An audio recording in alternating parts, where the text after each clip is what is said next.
welcome back to another live broadcast on your favorite football updates channel. That's in regards to league transfers and much more, depending on where the news could flow from. We do labor to bring you the very latest from the world of football, and we will keep doing that for as long as you promise to stay with us and support what we do here. So join us on yet another episode of this edition of Footballtribeug. So, and let's get the conversation going. Allow me to have my audios tested, so just to make sure we do not miss out on anything. So, you know, the reason as to why I keep doing that is because we burnt our fingers a couple of times when we shot and we had no volume, and yet sometimes it's not easy to notice, as you may come to know. Anyways, plenty for us to talk about, of course. Conversation regarding Arsenal, Tottenham Hotspurs, and much more, really. Of course, tomorrow is a Saturday. Tomorrow, perhaps we'll find time and speak about the FIFA Club World Cup final that is due Sunday, and things of that nature, really. And we see what we expect from those two teams. But remember, the final is between Chelsea and Paris Saint-Germain at the MetLife Stadium in New Jersey. That's where the final is expected to be played. It's an 82,000-seater stadium there in the USA. So we will be eager for that game as well. Hopefully, power does not disappoint us, but we will be there. Then, of course, a lot has been happening on the transfer scene as well as elsewhere, and I thought we should get on here and discuss some of those things. But before we get into tonight's conversation, allow me to send out my sincere appreciation to the likes of Zero Requiem, to the likes of Hagrid, the disappointing son, there, a Manchester United fan, Peter Parker, Semco, you. Hi, how are you doing? Welcome to the Footballtribeug channel. Simco. Good to have you on the channel. I kind of like the broadcast, and consider subscribing to the channel if you're new here. It's a football channel. Helen, hi Helen, how are you doing? Where are you joining us from, Helen? Where are you joining us from? Please consider liking the broadcast, but also subscribing to the channel. My name is Robert K. Sakos, and I'm coming to you live from Kampala, Uganda. Uganda, a very small landlocked country in the eastern part of Africa, in case you're wondering. So do me the absolute honor and favor and subscribe to the channel and help support me grow on this path, but also help support to grow the community. Like the broadcast as well. Do let me know where you're joining us from. What team do you support? Whether it's, regardless of whichever country it may be, whether it's in India, whether it's in the video. Thank you so much for the video, but apologies on that internet glitch. We've experienced a couple of those in recent days. I do not know. I need to have a conversation with my SP because they've really done enough to disappoint me these days. You know, our network keeps going on and off, doing some of our podcasts, which hampers our delivery to you guys, which is not good. Alan, my mommy, love you so much. Thank you, Alan. I'm not sure how true that is, but thank you so much. I won't even bother to ask who your mommy is, but thank you for joining us on the channel. Please consider subscribing to the channel and help support our work here on Footballtribeug. Guys, please let me know where you're joining us from. What country, what city, what time is it? Would you like to be my father? No, please. Thanks for offering. Anyways, it's never a dull day with people like Alan. Naved, hi Naved, where are you joining us from? What's that? What's that flag? Is that?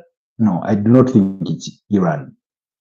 What flag is? Oh, Helen is from Eritrea. Oh, Eritrean. Oh, Eritrea is our neighbor. Okay, not immediate neighbor, but one of our neighbors. We have a very big Eritrean community in Uganda. So, yeah, thanks, Helen, for joining the community.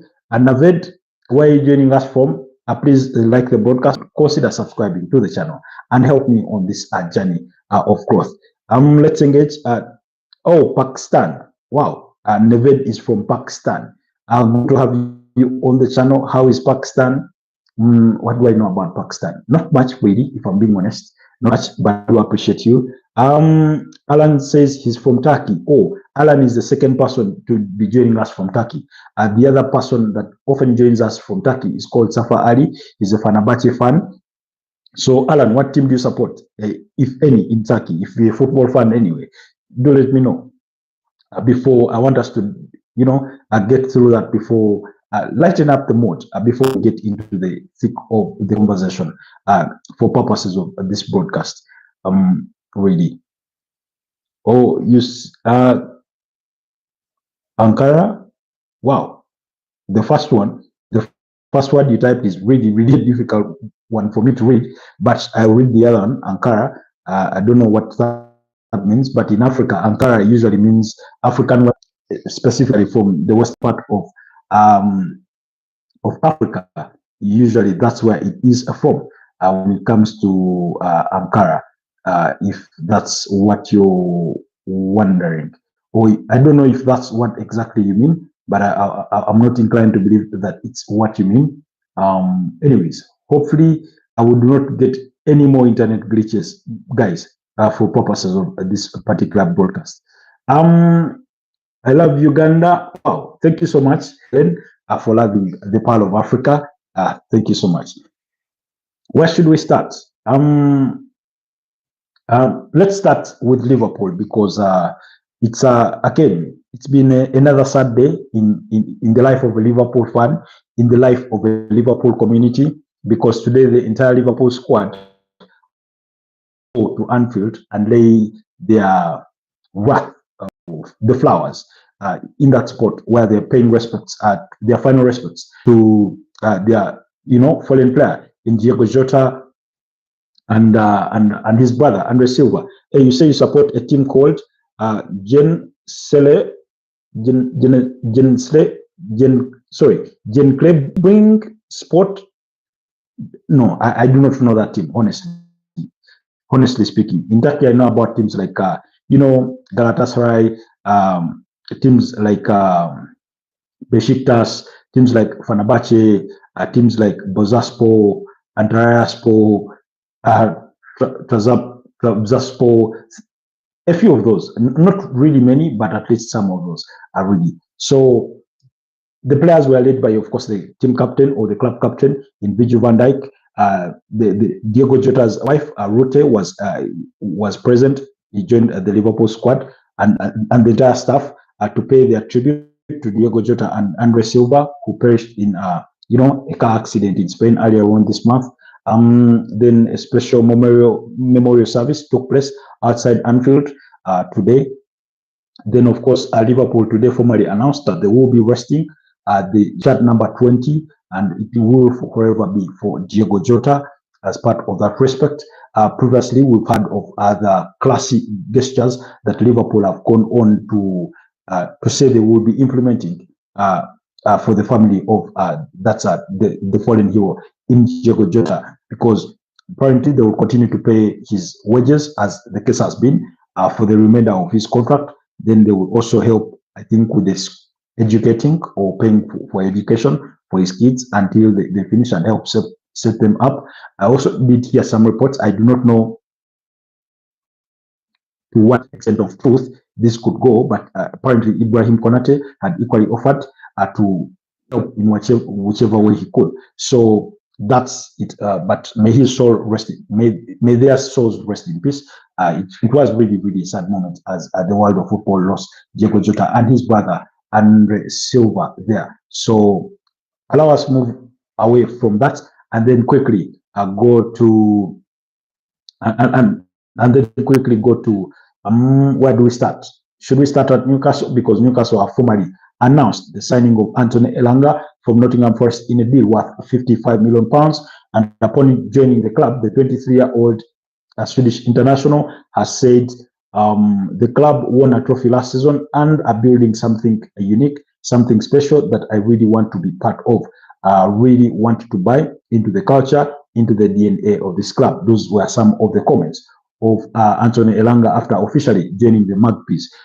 Fan Troops says bombastic. I only understand English. Wow. Okay.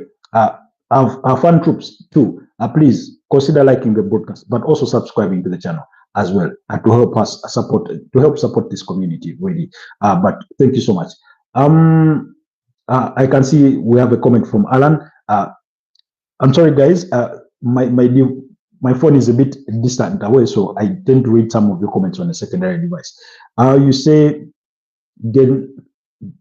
Gensleb bring one Zirati Turkish Cup once, and this season Grensa in the Turkish Super League. Okay, that's good. You're super kind. Thank you so much, fan troops, for that compliment. So quickly, all from Anthony Langa, because we have run through some of these. Then, of course, today we also did receive reports that the deal for Morgan Gibbs-White from Nottingham Forest to Tottenham Hotspur may have to wait a little longer. Reason being because apparently Nottingham Forest have informed authorities, that's the Premier League, that possibly Tottenham Hotspur could have gone through the back door to contact their player, which is against the rules. And they said that Nottingham Forest were considering a legal action over what they believe is an illegal approach by Spurs for Morgan Gibbs-White. Deal delayed as it stands, because by the end of yesterday, we learned that Tottenham were interested in signing the 25-year-old England international. That's Morgan Gibbs-White. And then a few hours later, we had learned that that they were ready to trigger his £60 million ready clause. Now, Nottingham Forest are wondering, how did Tottenham learn of the £60 million ready clause? And that's their basis of argument for, link this argument or potential charges against Tottenham. Space Explorers, hello, back again. Good to have you, Space Explorers.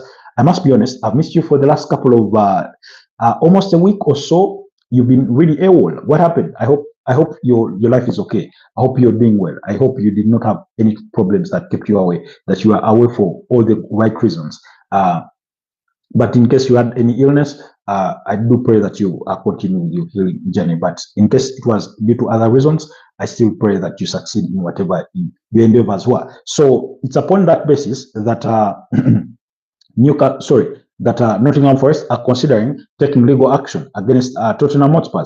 And furthermore, on that deal, this is according to Ben Jacobs, he said Nottingham Forest have reported Spurs to the Premier League this afternoon, making an illegal approach and have threatened legal action. Spurs have received communication asking them to cease contact with declined to comment, but sources say the club believes Spurs tapped up and could challenge the manner in which the £60 million release clause was learned of. Then the Premier League will now investigate, leading to the deal being delayed and potentially in doubt. So there you have it. I do not know what kind of state of mind this will leave the player in, but I think you will have to wait until they arrive to a logical conclusion on that matter. But Nottingham Forest do feel or believe that Tottenham illegally tapped or reached out to their player without their consent, and that's how they may have learned of his £60 million release clause, because this apparently wasn't public information. Otherwise, maybe other suitors could have wished to trigger that. You never know. But also, let's not forget that anything that is put on paper, his agencies know about his contract and the details. They could have been the ones to, leak that kind of information. It could have been the player maybe speaking in, in a certain conversation with fellow players or around ears that heard of this, and then they informed Spurs. It could have come from anywhere. I'm not trying to defend Spurs that they're not in the wrongdoing, but oftentimes these are not very easy cases to prove. But let's wait and see how that situation or how that story will develop in the coming days. But for now, that deal is on hold. Morgan Gibbs-White to Tottenham Hotspurs will have to wait because he wanted to do a medical today at Tottenham Hotspurs before completing that move, because Tottenham had informed Nottingham Forest that they will be activating his release clause, which is £60 million. And that meant that they would not need to sit on a round table, possibly with Nottingham Forest to negotiate over fee. So maybe a structure of the deal. And perhaps they were also privy to the potential structure of the deal. Maybe it is similar to that of Ebeleche Eze or to that of Matthias Cunha. Once you activate it, you can pay it. You can pay for it over 3 installments. Helen says, you are the best. Thank you so much, Helen, for your kindness, for your kind words. I really, really appreciate those as well. So that's the situation regarding Morgan Gibbs-White in their, and Tottenham, and of course, Nottingham Forest and Tottenham Hotspurs. Okay. Then the other key news of the day. This was regarding Crystal Palace, because Crystal Palace have been relegated from participating in the Europa League and relegated to the UEFA Conference League. Now, remember, how did this story come about? It came about from Nottingham Forest petitioning UEFA about Crystal Palace being in breach of UEFA's rules. Now, the rules say that 2 teams that are under the same ownership cannot participate in the same competition of UEFA. Now, UEFA has 3 major competitions. That's the UEFA Champions League, the UEFA Europa League, and now the UEFA Conference League. Now, by the virtue of the fact that Crystal Palace won the FA Cup when they beat Manchester City by 1-0, that goal scored by Ebelechi Eze at Wembley Stadium in the final meant that the Eagles had qualified to play in next season's UEFA Europa League. And then Nottingham Forest, who we all know finished as 7th on the Premier League row, were going to play in the UEFA Conference League. That meant we are going to have 2 Premier League teams in the UEFA Europa League. That's Aston Villa and Crystal Palace. Now, Crystal Palace, of course, among their shareholders and the people that run them is Steve Parish, but Olympic Lyon owner, that is John Textor, the American investor who owns Eagle Sports. That's the company that owns Lyon, that's Olympic Lyon, and the Brazilian club Botafogo. They also have had shares in Crystal Palace. Now, depending on sources, some sources cited 30% shares, others reported as high as 43%, but the most reported figure was around 43%.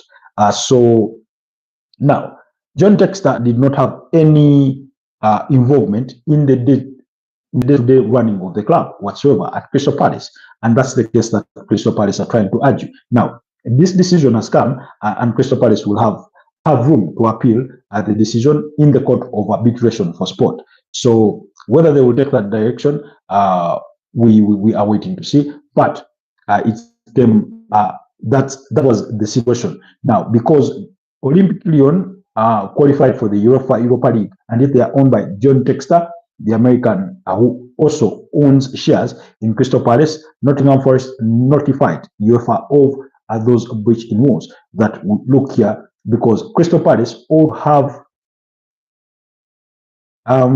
either pathways or had to put, let's say, John Textor's shares in a trustee, so that is entirely a cut-off in the running of the club, which Crystal Palace are saying, look here, qualified by virtue of winning the FA Cup, and we deserve to play in the UEFA Europa League, but also John Textor is not involved in the day-to-day running of the club the way he does things with Lyon and Botafogo, perhaps. So that's the case. So Crystal Palace demoted to the UEFA Conference League by UEFA, and Nottingham Forest have then subsequently been upgraded to the UEFA Europa League, subject to an appeal by Crystal Palace, likely to go to the Court of Arbitration for Sport. According to a statement that was according to a statement from UEFA, on July 9th, 2025, the appeal instance of the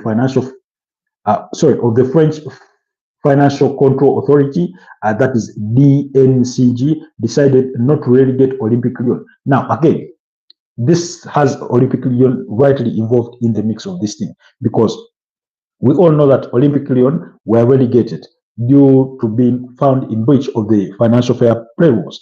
They, they ended up being punished. By relegating them to League Two. They appealed that decision and they won the appeal, which meant that next season they will be playing in the French League One and also participate in the UEFA Europa League. Then that brings back the conversation of Jen Texter on the side of Crystal Palace. So it's upon that decision, with Lyon winning the appeal, that then further put Crystal Palace back into that jeopardy. So they decided not to relegate Olympic Lyon at League Two, consequently, and following an assessment by the CFCB of all the other relevant conditions included in the statement agreement, Olympic Lyon will not be excluded from the 2025-2026 UEFA club competitions. Consequently, the CFCB, that's UEFA's financial controlling body.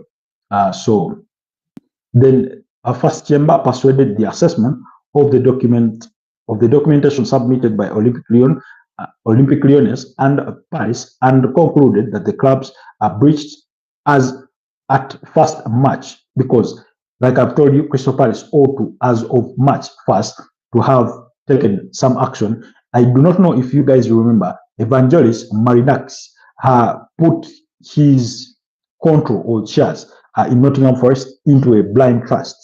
They set up a blind trust to put his shares that way, and he excused himself from the control of the club, the running of the club, because he is also an owner of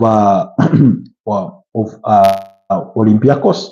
That's in Greece. I think he also has, another club in Portugal. I do not remember correctly, but that. So because Crystal Palace had not taken similar actions, that was the basis of Nottingham Forest petitioning UEFA. So as of 1st March 2025, the married club ownership criteria foreseen in Article 5.01 of the UEFA competition regulations.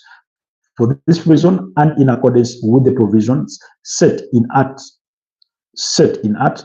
Article 502 and all other subsequent articles as per the statement, club competitions regulations etc have decided to accept Olympic Lyonnais' admission to the UEFA Europa League 2025 UEFA Europa League.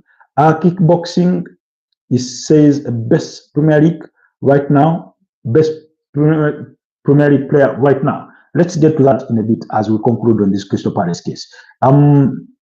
So, and to reject Crystal Palace's admission to the same competition, and to accept Crystal Palace's admission to the 2025-2026 UEFA Conference League. So that was according to a statement by UEFA. So Palace are going to the Court of Arbitration for Sport, are going to and will delay Nottingham Forest being officially confirmed in the Europa League. So there, that case we will wait to hear on the verdict. So the Court of Arbitration for Sport will hear an expedited case once Paris formally lodged an appeal, and club financial control body are forced to wait before turning Forest's provisional Europa League place into an official one. So that's the expectation on that regard. Best Premier League player right now, I'll go with Mohamed Salah. Is the one I'll choose. Given what he was able to deliver last season, I think that would be an uncontested opinion on my end for me. So, anyways, quickly, let's move away from there. Then George Petrovic, that's from Chelsea, is on the verge of completing a move to AFC Bournemouth. That's the Serbian goalkeeper.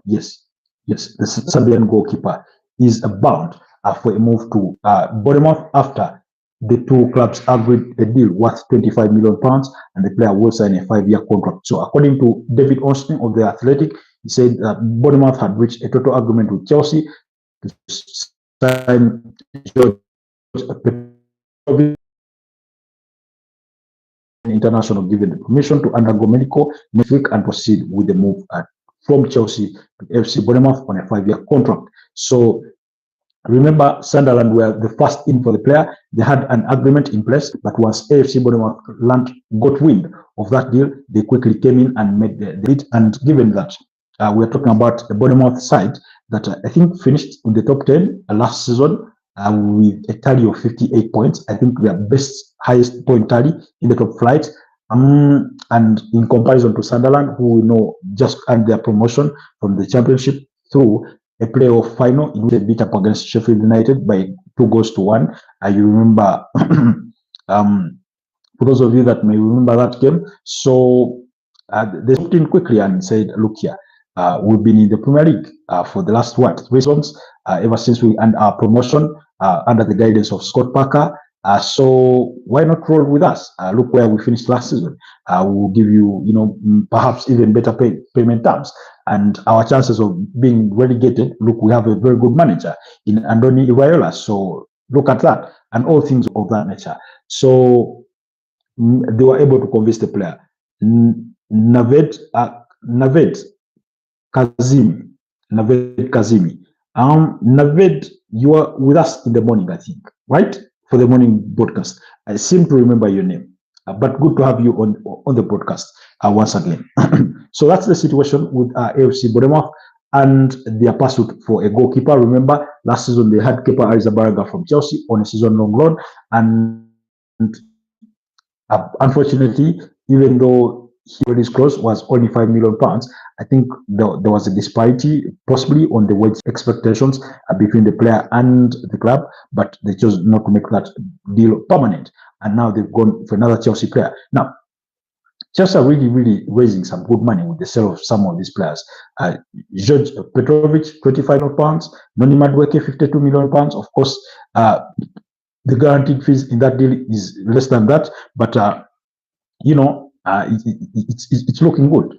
Speaking of Chelsea and Noni Madueke has been granted permission to leave the Chelsea training camp in the United States of America that are preparing to face off with PSG in the final of the Club World Cup on Sunday. That's tomorrow. But when he's been permitted to leave the camp to travel back to the UK to undergo his medicals ahead of completing a move from Chelsea to Arsenal in a deal worth £52 million.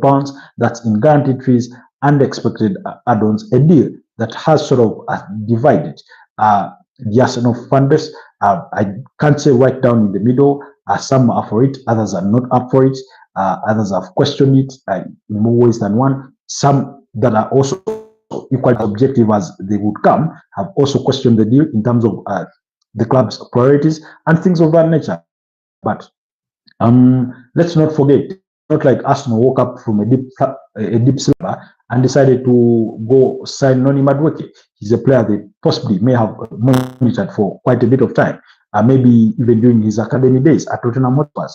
Maybe they started monitoring him while he was still at PSV before Chelsea signed him. That was in January 2023. We do not know. But like I keep saying, in conclusion, whether we criticize some of these decisions, at the end of the day, clubs have at least experts in place, people they have employed to deliver on certain roles in terms of scouting players, studying players, and giving scouting reports and studying the data in terms of performances of these players to assess them to say, look, you want a player in this position, these are the best 5 that there is maybe across Europe, these the ones you should be considering to target. So I do bear that in mind while I make, formulate my opinion or even judgment on the kinds of decisions that our clubs do take. It's not to say that sometimes they do not get it wrong, the same way we ourselves sometimes get it wrong within our respective jobs. For example, I could be seated here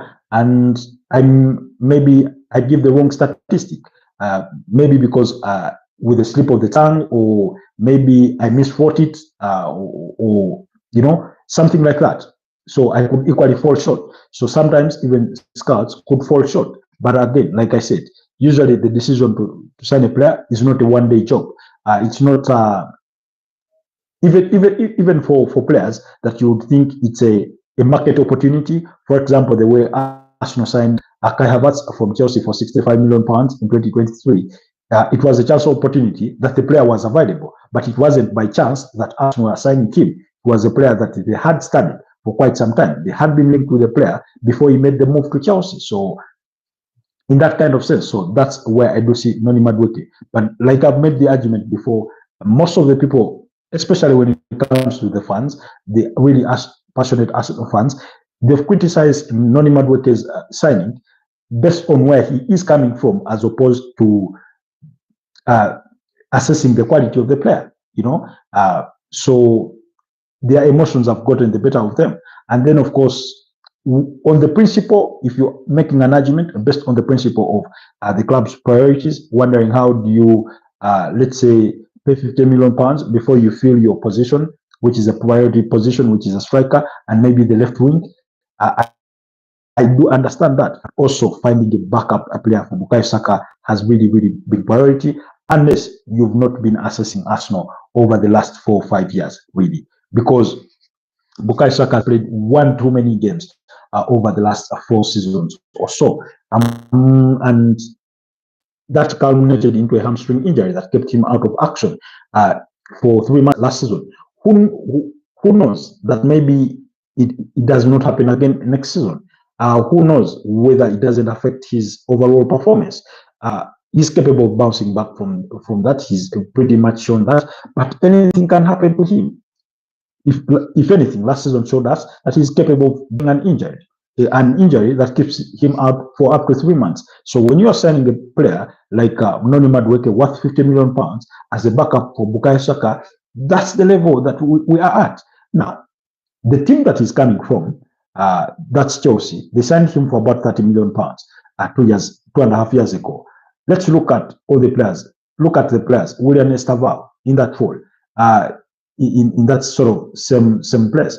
Then all the other forwards that Chelsea have signed, Cole Palmer, Nicholas Jackson, Liam Delap, Tariq George, Canary Chukwuemeka, João Felix, Raheem Sterling, Jamie Gittens, João Pedro. I mean, are you trying to imply, because not all of those are going to start at Chelsea, obviously some are going to be backups for others.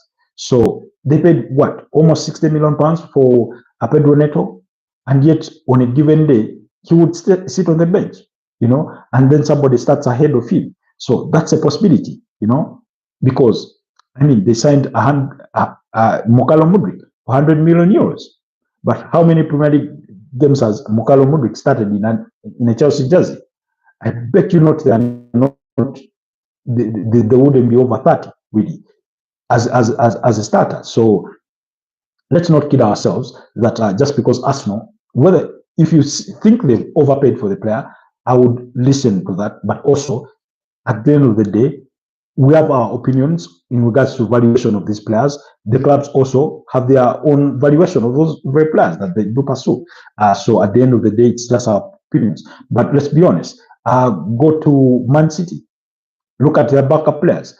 You have Jack Grealish, who last season, but won 2023-2024, started about 10 Premier League games. That means he was relegated to a backup player. But guess what? He cost £100 million. And Man City won the league that season. Last I checked. Last season, he started about 6 Premier League games. He's a £100 million player. Matthias Nunes, bought for, I think, about £15 million plus. But he's not even playing in midfield. Predominantly, he's played at right back because there was no place for him in midfield.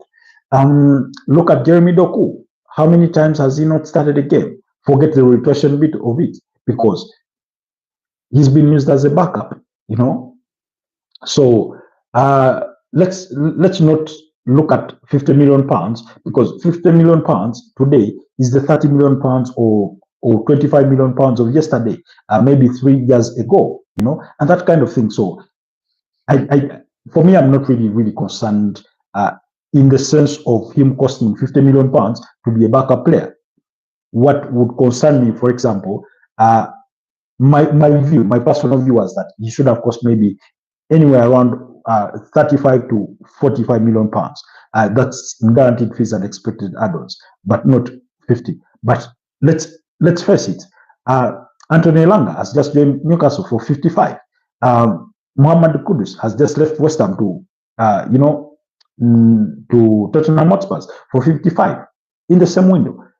Chelsea themselves just paid, 48.5 plus 3.5 in expected add-ons for Jamie Gittens, 20 years of age, from Borussia Dortmund. They just paid 55 for João Pedro, who João Pedro scored 10 goals and provided 6 assists, I think, in 27 appearances last season. So let's not look at these numbers as if they are that overly exaggerated. If you're making the argument that Arsenal signing Noni Madueke for that amount of money, it will affect their pursuit, let's say, for Victor Gyökeres, for Rodrigo Goes, for Ebeleche Eze, and whichever other player you may fancy or you may want the club to sign, that argument I'm willing to listen to. But if it is premised upon where he is from as opposed to what the player is willing to offer or capable of offering, I would not stand that argument. But like I said in the morning, if you really, really want to know why Arsenal have signed Noni Madueke, go to the Telegraph and read Sam Dean's article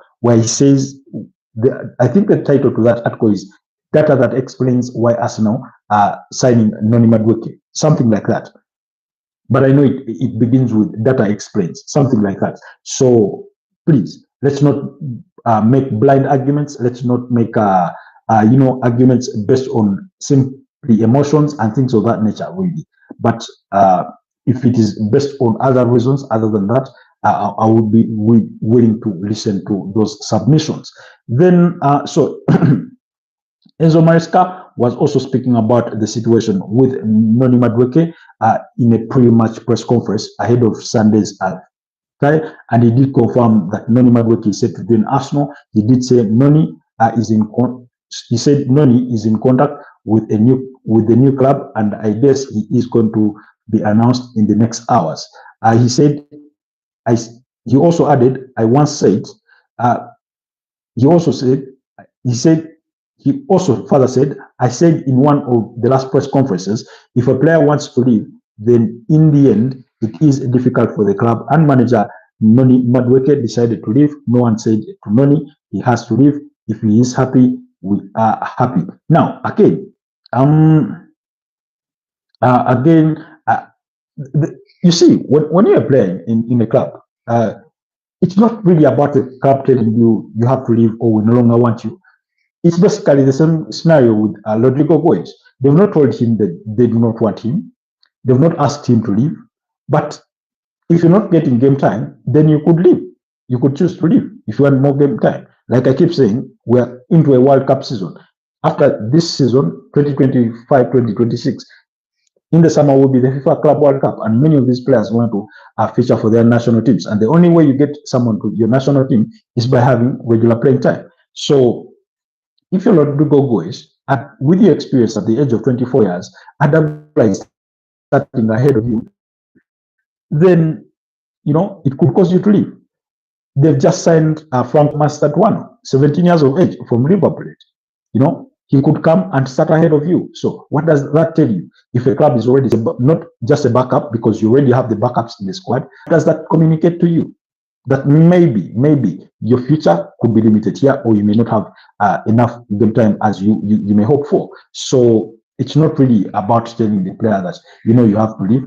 That's just to disqualify some of those arguments from Enzo Maresca. I'm not saying it's wrong, because Chelsea did not go out there shouting that he's one of the players they were putting on the market, but deep inside within the corridors of Stamford Bridge, they knew he was one of the players that if a right offer came, they will be open to letting him go. So that's the situation with Noni Madueke and Chelsea, or things like that. Then in the deal regarding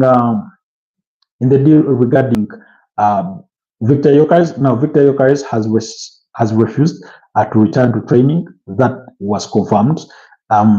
He was expected to return today, but he has already informed the club president that he won't be returning to the club. He won't be playing for them anymore because they backtracked on the gentleman's agreement that he has with the club to allow him leave this summer in a deal worth at least 70 million euros, possibly, apparently, with 60 million as guaranteed fees and 10 in expected add-ons. Now, Arsenal have already surpassed that by making a bid worth 65 million euros plus apparently 5 in expected add-ons, giving them a total of 70 million euros. However, actually, it's plus 10 in expected add-ons, according to some sources. But Sporting Lisbon won't budge. They say they want 70 guaranteed plus 10 in expected add-ons, which puts the total deal to 80. So the player has basically gone on strike, and there's not been any progress in the last couple of hours or days on that deal ever since the news broke that Arsenal had reached an agreement on personal terms with the 27-year-old Swedish striker. So that is at that. Then Jordan Henderson is set to join Brentford on a 2-year contract. The 35-year-old has left Ajax, so he is a free agent. So he's expected to come next. So quickly, of course, a lot ongoing really, but then Napoli.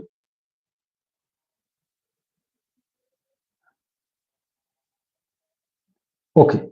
Then Galatasaray have submitted a new proposal to Napoli for Victor Osimhen after 75 million euros rejected. The Turkish club now offers 75 million euros with 40 million immediate payments and 35 installments with bank guarantees as key point as a key point again, because earlier on Napoli had turned down an offer of 70 million euros. So, and they've been trying to frustrate that deal at Napoli really, but basically, some sources were saying the other day we were reporting that they were willing to pay the 75 and that there was a disparity in terms of the expected payment structures. Now, again, usually clubs tend to do that if you want us to pay, let's say, 40 million euros upfront, then please give us a discount. Instead of 75, let's pay 70. And like that. So it's standard business negotiation that does happen in such deals. So it's nothing really strange in that sense. But that deal is expected to go ahead in the coming days, really. So I do not expect a major twist in that deal for Victor Osimhen to join Galatasaray in the coming few weeks. Then what else? Is there anything else we missed? We've spoken about Crystal Palace being relegated to the UEFA Conference League. We've spoken about Noni Madueke, Anthony Elanga. We've spoken about the situation regarding Morgan Gibbs-White. We've spoken about Victor Gyökeres and Victor Osimhen, Jordan Henderson, the former Liverpool captain. Really, I think those were some of. Then we spoke about Alejandro Garnacho being allowed back into the Manchester United squad to train for pre-season. Previously, remember the Prodigal 5. That's to do with Sancho, Garnacho, Marcus Rashford, Tyler Malacia, and who is the other fifth player? Anthony, yes. Apparently had been given extended days of pre-season before they return to the club for them to find greener pastures elsewhere. But let's wait and see. Then Liverpool do maintain their stance that Luis Diaz is not for sale. So amidst interest from Barcelona and Bayern Munich, now it is being reported that Barcelona will now turn their attention to Marcus Rashford. Again, money problems. They have they struggle to register players and things of that nature. So let's wait and see. Now, according to some reports, is that Nottingham Forest owner Evangelos Marinax is furious over how Morgan Gibbs-White's situation has played out, and he wants answers. Sources on both sides have told TBI Football that despite potential legal issues, the deal will go through. So let's wait on that and see. Then this is according to John Cross of Mira. says Arsenal remain optimistic and keen of signing Victor Gyökeres, but move is now in danger of stalling. Again, we just spoken about that. Crystal Palace chairman, that's Steve Parish, told Sky Sports that the club's demotion from the Europa League to the UEFA Conference League is probably one of the greatest injustices that has ever happened in European football. Okay, this is just Crystal Palace showing their detest for that decision that has been taken by UEFA in regards to their case with involving Lyon and Nottingham Forest. Then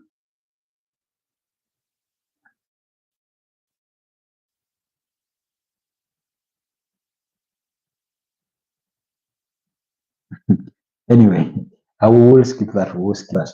I was reading a piece. I was reading a piece about Manchester United, and it was considered PR. Then, anyways, let's see. But the situation with Rodrigo Goes, there's an increasing expectation that he could leave Real Madrid this summer with Arsenal and Liverpool interested. Let's wait and see how things will develop in the coming days, really. So we will wait and see how everything develops in that story. But Arsenal fans, would you be excited about the prospect of Rodrigo Goes? I mean, the thing about some of these signings, he could come, he's a very good player, but it could fail to work out in the Premier League. I mean, not so many Brazilian players have come in the Premier League, as exciting as they were, and really live to the hype or to the expectations. Some of the players that I've considered a success over the years, in as far as being Brazilians, I think I would go with Edu Gaspar Dawood at Arsenal. I'd go with Fabinho at Liverpool, Roberto Firmino at Liverpool still. Matthias Cunha, things have really worked for him well so far. Anderson at Man United, things did not really work out for him. Fabio and Rafael, those were twins at Man United. Really didn't live to the expectations. Fred, again, I think it was an average display overall, based on the hype and the expectations that had been, there before he joined from Shakhtar Donetsk. So when you look back at Oscar Mbwaba Jr. At Chelsea, when you ought to remember that remarkable night, I think, against Juventus, the UEFA Champions League. Ramirez at Chelsea, again, it's not like he was the standout player. Let's wait to see how things happen for Andre Santos at Chelsea. But the only reservation I have about Rodrigo Goes, okay, two, he's off the work. His off-ball work, that's in regards to when you're out with the ball. But I've told you before that teams have played with those kinds of players and still thrive. Then also that it could happen that things do not work out. A Boss Royal, hi Boss Royal, you're asking, is it hot in Uganda? No. It's actually cold. For the last 3-4 days, it's been really, really cold. It's been cloudy, a bit rainy here and there. So it's really cold. But good to have you, Boss Royal, join us on the broadcast. Please do us the absolute usual honor and like the broadcast while you're still here. It's okay. I understood. I know it was a typo there. Instead of saying that's the funny thing about language, is that you say hell instead of hello. But I took no offense. But thanks for the correction. Hi Bruno, how are you doing? Kindly like the broadcast while you're joining us. Good to have you back on the broadcast. Bruno was with us in the morning. He's one of semi-regular, people on the channel. But yeah, in Uganda it's a bit cold. Actually, for those of you that have been here for the last couple of broadcasts, I've been dropping on a small jacket. So it's only tonight that I chose to relegate it. But anyways, do let me know if you still have any questions. Now, in the morning, somebody told me to They were asking me about Sanil Chateri. Yes, the Indian football legend. I didn't know much about him, if I'm being honest, really, because I do not follow the Indian Super League that much, or almost never. But he's a legend of the game back in India. The highest goal scorer at the national team with 95 goals in 155 appearances for the national team. I forgot Uganda is in the southern hemisphere. No, Uganda is in both the south and the northern hemisphere, because we have the equator cutting across, Uganda. It passes Uganda. So a part of Uganda is in the southern hemisphere and another part is in the northern hemisphere. So, but I do not know how true explanation is, but I was hearing some reports that apparently the Earth is gravitating away from the sun, and that's why it's bound to be cold between July until August. So that's what I've heard. But I do not want to assume that the weather that is in the central region cuts across the entire country, because we do have areas in northern Uganda that sometimes can be really, really hot. So I do not know what's really happening there, but we do have an equator that passes through. So we appear in both the south and the northern hemisphere. That's for your personal information, boss royal. Anyway, that was away from football. Let's wait and see. Let's wait and see. Anyways, that's any other questions, guys, regarding anything that you wish to know, to inquire about your teams. Arsenal are in Spain. I think today has been their second day in Lama Langa, something like that, in Spain. That's where they are doing their camp. Most of the players, from what I've observed, are out there. Then, are you guys excited? Are you really hyped up about the final on Sunday? Because it is coming, Chelsea against PSG. We are really, really looking forward to that. We are really, really looking forward to that.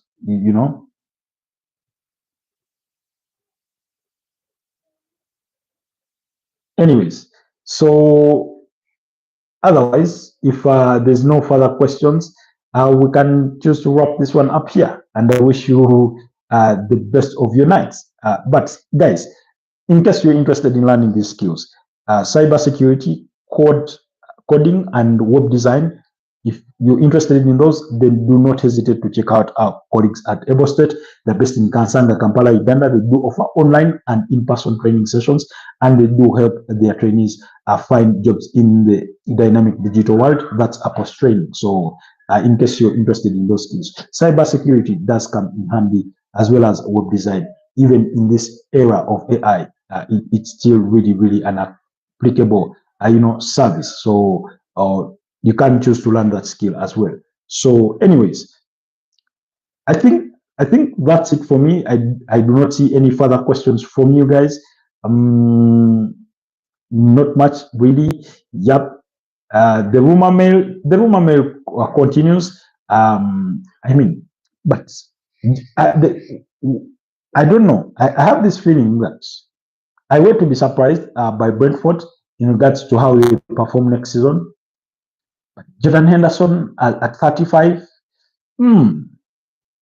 let's wait and see. Let's wait and see how he will perform in it.